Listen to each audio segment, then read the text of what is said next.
44వ ఆవిర్భావ దినోత్సవం సందర్భంగా ఈరోజు ఆంధ్ర రాష్ట్రంలో ఉన్న ప్రజలకే కాకుండా యావత్ భారతదేశం ప్రపంచంలో ఉన్న తెలుగు వారందరికీ కూడా ఒక పెద్ద పండుగ రోజు.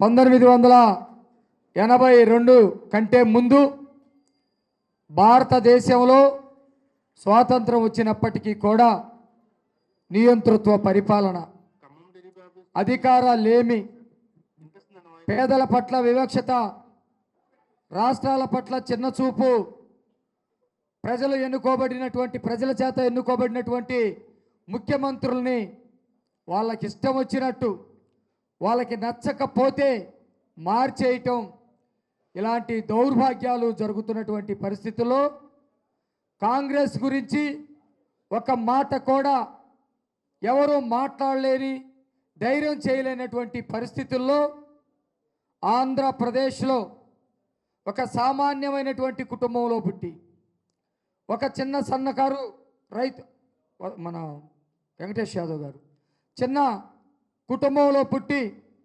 సామాన్యమైనటువంటి జీవితం గడిపినటువంటి నందమూరి తారక రామారావు గారు మద్రాసు వెళ్ళి సినిమా ఇండస్ట్రీలో అడుగుపెట్టి మొత్తం సినిమా ఇండస్ట్రీలోనే భారతదేశం గర్వించదగ్గటువంటి నటుడుగా ఎదగటమే కాకుండా ఆయన వేసినటువంటి వేషాలు రాముడుగా, కృష్ణుడుగా, దుర్యోధనుడుగా అనేకమైనటువంటి పాత్రల్లో నటించి దేవుడంటే ఇలా ఉంటాడేమో అని చెప్పి అందరి చేత గుర్తింపు తెచ్చుకునే విధంగా చేయటమే కాకుండా దర్శకుడుగా అనేకమైనటువంటి సినిమాలకి దర్శకత్వం వహించి అప్పటికే పేరు ప్రఖ్యాతులు సంపాదించుకున్నటువంటి ఎన్టీ రామారావు గారు ఆనాడు జరుగుతున్నటువంటి రాజకీయ చిత్రాన్ని చూడలేక, రాజకీయ నిరంకుశత్వాన్ని సహించలేక ఈ రాష్ట్ర ప్రజలకి ఏదో ఒకటి చేయాలనే ఉద్దేశంతో 1982లో మార్చి 29వ తారీఖు అంటే ఇదే రోజున వీరి కోసం ఒక రాజకీయ పార్టీ పెట్టాలని తమ్ముడుకోకుండా ఏ పార్టీ పెడితే బాగుంటుంది, ఏ పేరు పెడితే బాగుంటుందని తెలుగు వారి కోసం పెట్టే పార్టీ తెలుగుదేశం పార్టీ అని చెప్పేసి నామకరణ చేసినటువంటి రోజు 44 సంవత్సరాలు అవుతా ఉంది. కేవలం అది రాజకీయ పార్టీ కాదు. నేను చాలాసార్లు చెప్పాను, తెలుగుదేశం పార్టీ అంటే ఒక విప్లవ పార్టీ. విప్లవ పార్టీ అంటే అందరూ ఏమనుకుంటారంటే తుపాకీ, మందుగుండు సామాగ్రి, బాంబులు తీసుకొని వెళ్ళి చేయటం, లేకపోతే విధ్వంసాన్ని సృష్టించడం అని అనుకుంటారు విప్లవ పార్టీ అంటే. కానీ విప్లవ పార్టీ అంటే మార్పుకి నాంది పలికేటువంటి పార్టీ. విప్లవం అంటే మార్పుకి నాంది పలికేటువంటి పార్టీ. ఏంటి మార్పుకి నాంది అంటే, ఆ రోజుకి నందమూరి తారక రామారావు గారు భారతదేశంలో ఉన్నటువంటి అనేక రాజకీయ పరిణామాలు గమనించి, పేదల యొక్క స్థితిగతులు గమనించి, విద్యాస్థితిని గమనించి, ఉద్యోగ స్థితిని గమనించి, రైతుల యొక్క పరిస్థితిని గమనించి మార్పు తీసుకురావాలని గమనించాడు, చేయాలని పూనుకున్నాడు. దేశంలో అనేకమైనటువంటి నదులు ఉన్నాయి. ఆ నదుల్లో జీవనదులు చాలా ఉన్నాయి. జీవనదుల్లో నుంచి వచ్చినటువంటి ఆ గంగా జలమంతా కూడా, ఆ నీరంతా కూడా సముద్రం పాలవుతూ ఉంది. ఇది సముద్రం పాలవటానికి వీల్లేదు. నదుల అనుసంధానం చేసి ప్రతి రైతుకి నీరు అందించాలని చెప్పేసి సంకల్పించాడు. అనేకమైనటువంటి నీటిపారుదల ప్రాజెక్టులకి శ్రీకారం చుట్టాడు. ఆనాటి మన నాయకుడు, తెలుగుదేశం పార్టీని స్థాపించినటువంటి మన నాయకుడు ఎన్టీ రామారావు గారు. పేదవాడు ఉప్పు, పప్పు, చింతపండు కొని ఎంతో కాలం ఈ సమాజానికి సేవ చేసినటువంటి వ్యక్తి చివరి రోజుల్లో తిండి లేక అల్లాడుతూ ఉన్నాడు. కాబట్టి అతడు బ్రతికున్నంత కాలం పట్టెడన్నం పెట్టాలనే ఉద్దేశంతో ₹2కే కిలో బియ్యాన్ని పథకాన్ని భారతదేశంలో మొట్టమొదటిసారి తీసుకొచ్చినటువంటి వ్యక్తి ఎన్టీ రామారావు గారు. పేదవాళ్ళకి ధనికులకి అనేకమైనటువంటి తారతమ్యాలు ఉన్నాయి. పూరి గుడిసెలు ఆనాటి కాంగ్రెస్ పార్టీ పేదవాళ్ళకి ఇల్లు ఇవ్వాలంటే ఒక 25 తాటాకులు 8 బొంగులు ఇచ్చేటువంటి పరిస్థితి ఉండేది. అది ప్రతి సంవత్సరం గాలికి లెగిసిపోయేది, ఎండకి వానకి కూలిపోయేటువంటి పరిస్థితి. పేదవాడు కూడా ధనవంతుడులాగా పక్కా ఇళ్లలో ఉండాలని చెప్పేసి ఆలోచించి పక్కా ఇళ్ళ పథకాన్ని తీసుకొచ్చినటువంటి వ్యక్తి భారతదేశంలో మొట్టమొదటిసారి ఎన్టీ రామారావు గారు. ఈరోజు ఆ పక్కా గృహాలే గ్రామాల్లో పక్కా గృహాల పేరు మీద టిట్కో ఇల్లు పేరు మీద రూపాంతరం చెంది సిటీస్లో ఉన్నటువంటి పరిస్థితి. ఒకటా రెండా అనేకమైన చాలా విషయాలు మన మిత్రులు కూడా కొన్ని విషయాలు పంచుకుంటారు. ఈరోజు ఒక ముఖ్యమైనటువంటి విషయం మీ దృష్టికి తీసుకొస్తాను. ఆ రోజు మహిళల్ని కేవలం వంటింటి కుందేల్లాగా లేకపోతే పిల్లల్ని కనే యంత్రాల్లాగా రోడ్డు మీదకి వస్తే అవమానంతో వాళ్ళని తన్ని అవమానించేటువంటి రోజుల్లో ఎన్టీ రామారావు గారు మొట్టమొదట చేసినటువంటి ఆలోచన ఒక విప్లవాత్మకమైనటువంటి మార్పు ఏంటంటే ఆడబిడ్డలు ఎవరైతే ఉన్నారో ఆ తల్లులందరికీ కూడా తండ్రికి పుట్టిన ప్రతి ఆడబిడ్డకి ఆస్తిలో ఓటా ఉండాలని చెప్పేసి ఎన్టీ రామారావు గారు సంకల్పించారంటే చిన్న విషయం కాదు.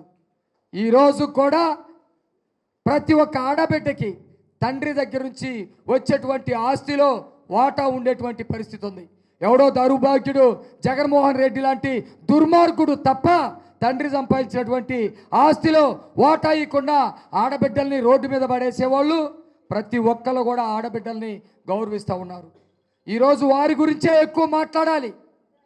ఆడబిడ్డలు ఆ రోజుల్లో తర్వాత ఎన్టీ రామారావు గారి తర్వాత ఆయన తీసుకొచ్చినటువంటి అనేక సంస్కరణల్ని ముందుకు తీసుకెళ్ళటమే కాకుండా ఇంకా కొత్త సంస్కరణలు ఎన్టీఆర్ గారి స్ఫూర్తితోటి చంద్రబాబు నాయుడు గారు ముందుకు తీసుకెళ్తూ ఉన్నాడు.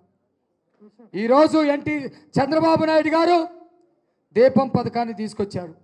మహిళలందరూ కూడా మరి కట్టెల పొయ్యితోటే ఉన్నారు.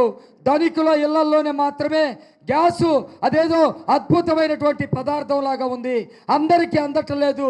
కాబట్టి దీపం అనే పథకం పెట్టి పేద మహిళలు కూడా ఈ పక్కా ఇళ్లలో గ్యాస్ పొయ్యితోటి వంట వండుకోవాలి, వాళ్ళ కళ్ళెమ్మటి నీరు రాకూడదు, అది ఒక సుఖమైనటువంటి పనిగా ఉండాలని చెప్పేసి చంద్రబాబు నాయుడు గారు దీపం పథకం తీసుకొచ్చాడు.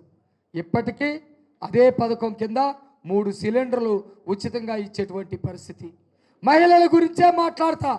ఈరోజు చంద్రబాబు నాయుడు గారు 2024లో ముఖ్యమంత్రి అయిన తర్వాత ప్రతి మహిళ ఉచితంగా బస్సు ఎక్కి తిరగాలని చెప్పేసి ఉచిత బస్సు పథకాన్ని తీసుకొచ్చాడు.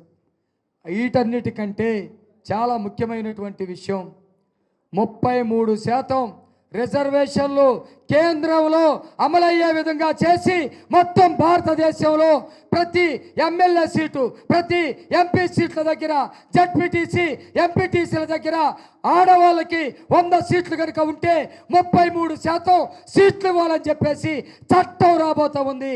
ఆ చట్టం తయారవటానికి నారా చంద్రబాబు నాయుడు గారు కీలకమైనటువంటి బాధ్యత వహించినటువంటి పరిస్థితి. అందుకనే తెలుగుదేశం పార్టీలో ఇప్పటికే మహిళలకి సముచితమైనటువంటి స్థానం ఉన్నప్పటికీ భవిష్యత్తులో రేపు రాబోయే 29 ఎలక్షన్లో అనేక మంది మహిళా ఎమ్మెల్యేలు కాబోతూ ఉన్నారు. అనేక మంది మహిళా చైర్మన్లు జిల్లా పరిషత్ చైర్మన్లు కాబోతూ ఉన్నారు, ఎంపీపీలు కాబోతూ ఉన్నారు. కాబట్టి తెలుగుదేశం పార్టీ అనేది ఒక విప్లవాత్మకమైనటువంటి పార్టీ, అనేకమైనటువంటి విప్లవాత్మకమైనటువంటి మార్పులకి శ్రీకారం చుట్టినటువంటి పార్టీ, అనేకమైనటువంటి శ్రీకారం చుట్టినటువంటి సవరణలని ప్రజలకి అందిస్తున్నటువంటి పార్టీ. ఈరోజు రాష్ట్రం అనేక గాయాల పాలైన తర్వాత మద్రాసులతోటి అవమానాల పడి తెలంగాణ ప్రజలతోటి అవమానాలకు గురై దేశంలో ఉన్నటువంటి కాంగ్రెస్ పార్టీ నాయకులు చీత్కారానికి గురైనటువంటి ఈ రాష్ట్రానికి రాజధాని లేకుండా ఉంటే చంద్రబాబు నాయుడు గారి ప్రభుత్వంలో 2014లో మరి ఒక రాజధాని సృష్టించుకుంటే ఈ శత్రువులతో పాటు ఒక అంతర్గత శత్రువైనటువంటి జగన్మోహన్ రెడ్డి అమరావతిని నిరంతరం అవమానిస్తూ ఏలన చేస్తూ గాయాల పాలు చేసినటువంటి ఈ పరిస్థితిలో ఈరోజు తెలుగుదేశం పార్టీ ఆవిర్భవించిన రోజే అమరావతికి ఒక రక్షణ చట్టాన్ని ఏర్పాటు చేసినటువంటి రోజు ఈ రోజు మనకి గొప్ప పండుగ రోజు. ఆంధ్ర రాష్ట్రంలో ఉన్న ప్రజలందరికీ నాట్ ఓన్లీ తెలుగుదేశం పార్టీ, వాడు ఏ పార్టీలో ఉన్నా నాకు అంటూ ఒక రాష్ట్రం ఉంది, నాకంటూ రాష్ట్రానికి రాజధాని ఉందని గర్వంగా చెప్పుకునే రోజు. ఇన్ని అద్భుతాలు సృష్టించినటువంటి ఈ పార్టీలో మనమందరం మీరందరూ ఈ పార్టీ కార్యకర్తగా ఉండటం అంటే మేసం మిలేసి నేను తెలుగుదేశం పార్టీ కార్యకర్తని అని చెప్పుకునే దమ్మున్నటువంటి పార్టీలో మనం ఉన్నందుకు సంతోషపడాలి. రౌడీల పార్టీలో లేం, గోండాల పార్టీలో లేం, హత్యలు చేసే పార్టీలో లేం, తండ్రిని యమానం ఎక్కించి చంపించే పార్టీలో లేం, బాబాయిని గొడ్డలతో నరికించే పార్టీలో లేం, పేగు తెచ్చి ప్రాణం ఇచ్చినటువంటి తల్లిని అవమానపరిచే పార్టీలో లేం, సొంత రక్తం పంచుకొని పుట్టిన చెల్లెల్ని రోడ్డు మీద పడేసేటువంటి దుర్మార్గపు పార్టీలో లేం. ప్రజల కోసమే పుట్టి ప్రజల కోసమే పనిచేసి ప్రజల యొక్క అభివృద్ధిని కాంక్షించి ఆంధ్ర రాష్ట్రం పేరు తెలుగు ప్రజల పౌరుషాన్ని ప్రపంచానికి చెప్పేటువంటి పార్టీలో మనం అందరం ఉన్నందుకు గర్వపడుతూ మీ అందరూ కూడా ఈరోజు ఇంత పెద్ద పండుగలో పాల్గొన్నందుకు తెలుగుదేశం పార్టీ ఆవిర్భావ దినోత్సవ శుభాకాంక్షలు మీ అందరికీ తెలియజేస్తా ఉన్నాను. ఎవరైతే 82, 83 నుంచి మొదలై వాళ్ళు పదవులు ఉన్నా లేకపోయినా, కష్టాలు వచ్చినా బాధలు వచ్చినా అవమానాలు వచ్చినా, పార్టీలో అంతర్గతంగా చిన్న చిన్న అవకాశాలు అయినా కూడా నాకు తెలుగుదేశమే ప్రాణం. రాజకీయ పరంగా ఎన్ని అవకాశాలు ఉన్నా లేకపోయినా తెలుగుదేశం పార్టీలోనే ఉంటాము అని చెప్పి కరుడు గట్టిన పసుపు సైనికులకు ఈ వేదిక మీద సిరు సత్కారాలు కూడా ఉన్నాయి. తెలుగువాడు గర్వించి గర్వంగా తలెత్తుకొని ప్రపంచం వైపు చూసే ఒక రోజుగా ఈ రోజు ప్రతి ఆంధ్రుడు గుర్తుపెట్టుకోవాలి. అన్న నందమూరి తారక రామారావు గారు పార్టీ స్థాపించి 44 వసంతాలు పూర్తి చేసుకొని 45వ వసంతంలోకి ముందుకెళ్తున్నాం. మనం నిత్యం కూడా మన సమాజంలో అనేక సమస్యల్ని చూస్తూ ఉంటాం, ఎందరో బాధపడుతూ ఉంటే చూస్తూ ఉంటాం, అయ్యో అంటూ ఉంటాం, ఎంతో కొంత సాయం చేస్తూ ముందుకెళ్తూ ఉంటాం. కానీ కొందరు మాత్రమే వాటికి చెలించి నిజమైన పరిష్కారాన్ని చూపించే ధైర్యం చేస్తారు, సాహసం చేస్తారు, త్యాగం చేస్తారు.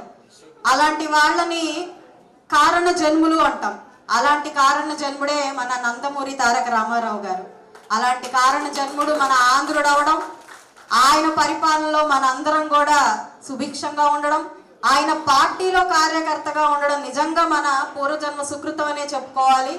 ఈరోజు కార్యకర్తగా ఉండడమే ఎంతో గొప్ప ఈ తెలుగుదేశం పార్టీకి అని ఎందరో అంటూ ఉంటారు. అందులో అతిశయోక్తి ఏమీ లేదు. నేను కూడా నిన్నగాక మొన్న వచ్చిన నేను కూడా ఈ పార్టీలో కార్యకర్తగా ఉంటేనే ఎంతో గొప్ప అని చెప్తూ ఉంటాను. ఎందుకు ఈ మాట అనాలి అంటే, పడిన ప్రతిసారి రెట్టింపు వేగంతో పైకి లేచే ఏకైక పార్టీ, ఏకైక నాయకులు తెలుగుదేశం పార్టీలోనే ఉంటారు.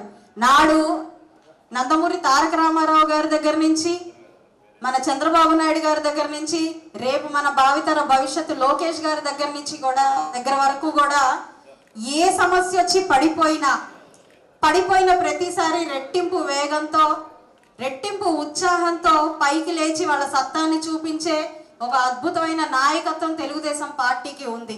అలాంటి నాయకత్వంలో మనందరం కూడా కుటుంబ సభ్యులుగా అవడం నిజంగా మన అదృష్టం. ఇది అతిశయోక్తి కాదు. మరి తెలుగుదేశం పార్టీ యొక్క మరో గొప్పతనం ఏంటంటే, ఒక తరంలో మేధావులు, ఒక తరంలో పెద్దవాళ్ళు, మరి నేటి తరంలో యువత, ఇలా అన్ని తరాల్ని కవర్ చేసుకుంటూ వెళ్ళే పార్టీ ఏదైనా ఉంది అంటే అది తెలుగుదేశం పార్టీయే. ఏదైనా ఒక పార్టీలో ఎప్పుడు మేధావులో పెద్దవాళ్ళు కనిపిస్తుంటారు, యువత ఎక్కడా కనిపించదు. కానీ తెలుగుదేశం పార్టీ, నేటి తెలుగుదేశం పార్టీ చూస్తే లోకేష్ అన్న గారి ఆధ్వర్యంలో సగానికి పైగా యువత, చదువుకున్న వాళ్ళు, యువ రక్తం ఉంది అని అంటే ఇది తెలుగుదేశం పార్టీ యొక్క గొప్పతనం. ముందు తరాల వాళ్ళని రాజకీయంలోకి ఆహ్వానించాలి, రాజకీయం వైపు యువత చూడాలి. రేపు ఈ చదువుకున్న యువతని చూసి ఇప్పుడు డిగ్రీలు చేస్తూ ఇంజనీరింగ్లు చేస్తున్న యువతని ఆకర్షించాలి, వాళ్ళు కూడా రాజకీయం వైపు ఆలోచించేలాగా చెయ్యాలి అన్న ఏకైక సంకల్పంతో ఈరోజు లోకేష్ గారు సాధ్యమైనంత మేర చదువుకున్న వాళ్ళని, యువతని, యువకుల్ని నేడు ఎమ్మెల్యేలుగా టికెట్లు ఇచ్చి కావచ్చు, పదవులు ఇచ్చి కావచ్చు ముందుకు తీసుకెళ్తున్న పరిస్థితి ఉంది. రాజకీయం మనకెందుకులే, అదొక బురద, అదొక మురిక్కూపం, మనం దాన్ని బాగు చేయలేం అనే ఒక ఆలోచనలోంచి బయటికి తీసుకురావాలి, ప్రక్షాళన చేయాలి అన్న ఏకైక సంకల్పంతో నేటి యువత కూడా ముందుకు వెళ్తూ ఉంది. ఎటు చూసినా అంతర్జాతీయంగా కూడా ఎంతో యాక్టివ్గా ఉన్న యువత తెలుగుదేశం పార్టీలోనే మనకు కనిపిస్తూ ఉంటారు. అంటే తెలుగుదేశం పార్టీ యొక్క కీర్తి అలాంటిది అని మనం చెప్పుకోవచ్చు. మరి బడుగు బలహీన వర్గాల కోసం, వారి అభ్యున్నతి కోసం ఎంతో కృషి చేసి ఆయన త్యాగాలే చేశారు అని చెప్పొచ్చు అన్న నందమూరి తారక రామారావు గారు. అలాంటి ఆ మహోన్నత వ్యక్తిని ఈ సందర్భంగా మరి మరి కీర్తించుకుంటూ, పూజించుకుంటూ మనందరం కూడా ముందుకు వెళ్ళాలి. మనకి ప్రతి ఒక్క తెలుగుదేశం పార్టీ కుటుంబం ఆయన ఫోటో పెట్టుకొని పూజించడంలో కూడా ఎలాంటి ఆశ్చర్యం లేదని నేను చెప్తాను. మరి ఆయన సంకల్పాన్ని, ఆయన ఏ సంకల్పం అయితే చేశాడో ప్రజలే దేవుళ్ళు, ఈ సమాజమే దేవాలయం అని ఎంత లోతైన మాట ఆయన చెప్పడం జరిగింది. ఆ మాటకి అక్షర సత్యంగా ప్రతిరోజు కార్యరూపం దాల్చేలాగా చంద్రబాబు నాయుడు గారు ఈ రాష్ట్ర ప్రజల కోసం, వారి అభ్యున్నతి కోసం నిరంతరం నేడు 75 సంవత్సరాలు తనకి పూర్తిగా వస్తున్నప్పటికీ కూడా ప్రతి ఆలోచన ఈ తెలుగువాడి ఆత్మగౌరవం కోసం, అభ్యున్నతి కోసమే చేస్తున్న మహర్షి చంద్రబాబు నాయుడు గారు. మరి ఆయన యొక్క సంకల్పాన్ని మరింత వేగవంతం చేయడానికి యువతని కలుపుకొని మరింత శక్తితో ముందుకు తీసుకెళ్లే ప్రయత్నం చేస్తున్న నారా లోకేష్ గారు, ఇలాగా అద్భుతమైన నాయకత్వంలో మన తెలుగుదేశం పార్టీ ఎప్పటికీ అజరామరంగా నిలుస్తుంది. కార్యకర్తల బలం ఉన్నంత వరకు, వారు నిజంగా పార్టీ కోసం, ప్రజల కోసం ఎప్పుడు నడుం బిగించే కార్యకర్తలు ఉన్నంత వరకు తెలుగుదేశం పార్టీ చెక్కు చెరగదు, దాని కీర్తి ప్రతిష్టలు చెక్కు చెరగనివ్వరు వాళ్ళు అని ఈ సందర్భంగా చెప్తూ, అలాంటి ఒక కార్యకర్తల కోసం అలాంటి నాయకత్వం ఎప్పుడూ నిలిచి ఉంటుంది, వారి అభ్యున్నతి కోసం నిల్చుంటుంది, వాళ్ళ అభ్యున్నతికి, ఆత్మగౌరవానికి నిల్చుంటుంది. మరి తెలుగుదేశం పార్టీ గురించి చెప్పుకోవాల్సి వస్తున్నప్పుడు మరొక అంశం, ఒక ఆడపిల్లగా నేను చెప్పుకోవాలి అనంటే ఈ రోజు నాలాంటి ఎందరో ఆంధ్రుల ఆడపడుచులందరూ కూడా ఆత్మగౌరవంతో తలెత్తుకుని ముందుకు వెళ్తున్నారు అనంటే అన్న నందమూరి తారక రామారావు గారి నుంచి మొదలైన ఈ యొక్క ఆనందం ఇప్పుడు చంద్రబాబు నాయుడు గారు, ఆ తర్వాత లోకేష్ గారితో కూడా ఇది ఇలాగే కంటిన్యూ అవడం అనేది నిజంగా మేము ఈ ఆంధ్ర రాష్ట్రంలో అలాంటి నాయకుల కింద నిజంగా ఉన్నాము అన్నందుకు చాలా సంతోషించదగ్గ విషయం. ఇవి కేవలం తెలుగుదేశం పార్టీకి, తెలుగుదేశం పార్టీ నాయకులకి మాత్రమే సాధ్యం తప్ప మరెవరు ఇంత లోతైన ఆలోచన కానీ, ఇంత దార్శనికమైన ఆలోచన కానీ చెయ్యలేరు అని చెప్పి ఈ సందర్భంగా చెప్తూ, ఇక్కడ ఉన్న అందరికీ, తెలుగుదేశం కుటుంబ సభ్యులందరికీ మీరు అందించిన అశేష కృషికి నేటి గుర్తింపు సన్మాన కార్యక్రమం పెట్టారు. దానికి నిజంగా మీ అందరికీ పాదాభివందనం చేస్తూ, మీ యొక్క స్ఫూర్తితో, మీ యొక్క ఆశీర్వాదంతో, మీ యొక్క అనుభవంతో మాలాంటి యువ నాయకత్వం కూడా ముందుకు వెళ్ళాలి, మీ ఆశీర్వాదం మా మీద ఉండాలి అని చెప్పి కోరుకుంటూ, అందరం కూడా కలిసికట్టుగా ఈ యొక్క ఆంధ్ర రాష్ట్ర అభివృద్ధిలో పాలు పంచుకుందాం. రేపు అద్భుతంగా మలవబడుతున్న మన రాజధాని అమరావతి కోసం మనందరం కూడా పాటుపడదామని ఈ సందర్భంగా చెప్తూ, నాకు ఈ కార్యక్రమాల్లో నన్ను ఆహ్వానించి పాలు పంచుకునే ఒక అవకాశం కల్పించినందుకు మన జిల్లా పార్టీ అధ్యక్షులైన పిల్లి మాణిక్యరావు గారికి, ఇతర పెద్దలందరికీ పేరు పేరున నమస్కరిస్తూ సెలవు.